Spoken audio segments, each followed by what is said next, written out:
Hey guys, welcome back to my channel. My name is Tina. For today's video, we are going to be talking all about products that did not work for me. They are my duds. But first things first, before we get started, please go ahead and hit that subscribe button if you haven't yet, and the bell right next to it. That way you can get notifications on my next and upcoming videos.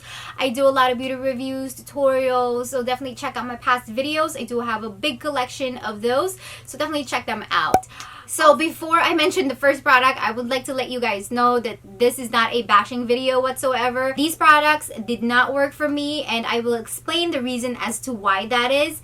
But if these products are working for you, then that's amazing. Continue and keep using them. So the first product that I wanted to mention is the Pixi by Petra, and this is what it looks like. This one is a beauty bronzer. And I got this one, I went to the Generation Beauty in New York last year. But this is supposed to be a bronzer, and the reason why this one didn't work for me is because of the color. The color is way too light for my skin tone, and that is what it looks like.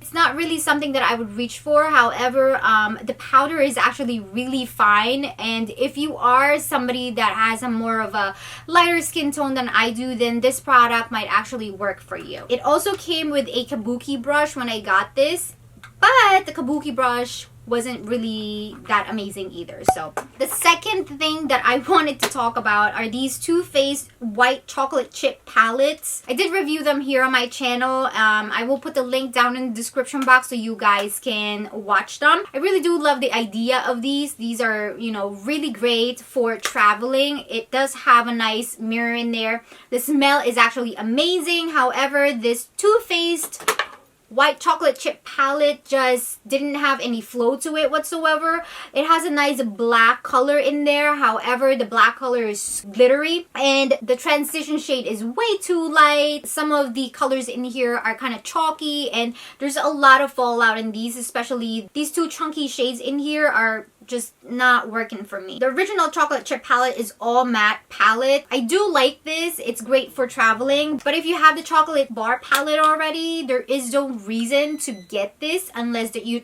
are traveling a lot. But if you guys are thinking of getting one or the other, I would definitely get this one over the chocolate chip palette, just because it just didn't work for me. It's not something that I would reach for every day. The one thing that I really like about it is this color right here, this pink color. It has a nice orangey shift to it, but that's it. Other than that, it really isn't working for me. So the next product that I wanted to talk about are the NYX Lingerie Lips, liquid lipsticks. Yeah, so this one is the shade Push Up and the shade Honeymoon. These two shades, and then I do have the Lace Detail. The formula of these varies, so the darker the formula is, the better it is. These lighter shades are a little bit more patchy when you apply them on your lips, and the more that you have them on your lips, they just flake, and I just really didn't like it. I did have a lot of high hopes for these, but it just didn't really work for me, unfortunately. But what you can do with this to make it a little bit better is to put some lip gloss on top of it, and it's not gonna budge as much.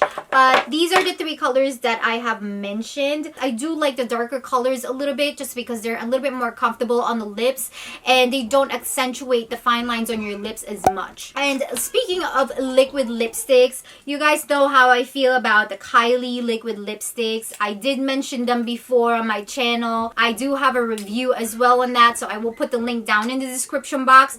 But I really don't like these, unfortunately, and I know a lot of people love them, but these matte liquid lipsticks just flake throughout the day. They accentuate the fine lines of your lips like really bad, and they just come off when you eat. So this one that I'm holding is Dirty Peach, and this other one is Brown Sugar. These two shades right here, they remind me a lot of the ColourPop liquid lipsticks, except those are a little bit more watery, and this has a little bit of a cream to it.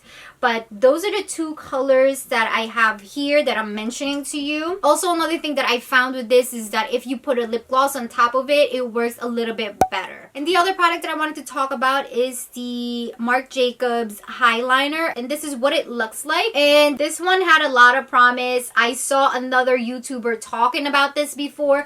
By the way, one of these retails for $25 at Sephora, but I know that they reformulated this. However, when I got this, it was amazing, but after 3 days, it dried out. It's just really, really hard to get the payoff out of it. So as you can see, I'm like trying to line this and it's not lining, and it's just flaking off on top as well. So I didn't really like this just because of that, and it's too expensive to spend $25 and it's gonna dry out. Hopefully the new formula is a lot more better, but this is the old formula that I have. And the next product that I wanted to talk about is also another eyeliner, and you know how I love IT Cosmetics. They are amazing, but this gel liner, this one is called the No Tug Waterproof Eyeliner, and this one is a sample size, but my gosh, I had a lot of high hopes for this one, and it also dried the same way as the Marc Jacobs one did. The first few times that I tried this on my eyes, it was amazing, and then after the first, 3 uses, it was the same thing. See, it's not showing off, and it's flaking on top, and it just dries out, and I hate when it does that, just because you're wasting so much money on eyeliner. So the next product that I want to talk about are these Tarteist liners, and these ones are the Later Glam and Mood Ring, and these are the sample size. I got them from a sample bag. I wanted to love these so much because the tip of this is so thin that you can overline your lips with these, but they didn't work for me. They were too dry, and it tugs when you apply them. It just didn't work for me, and I wanted to love these so much, but it just didn't work. So not for me. And then the last product I wanted to talk about, and you guys are probably gonna shoot me because a lot of people love this product, and this one is the Maybelline Big Shot Mascara. It's not that I hate it, I just don't love it. Like, it didn't really do anything for me, and I know a lot of people love this because it gives them length and volume. For my sake though, it didn't really do anything for me. It was just more like an okay mascara. It's something that I would use, but not to build. I would use something else on top of this just because it's not the best one for me, and I feel like the formula is way too drying in my opinion, so it just didn't work for me. Like, it didn't really do much for my eyelashes. So, well, that is it for now. I hope you guys enjoyed this video, and I hope I shed some light into some of these products that didn't work for me. Let me know what your thoughts are in the comment section below, and I will see you guys again next time. I love you all. Mwah! Bye!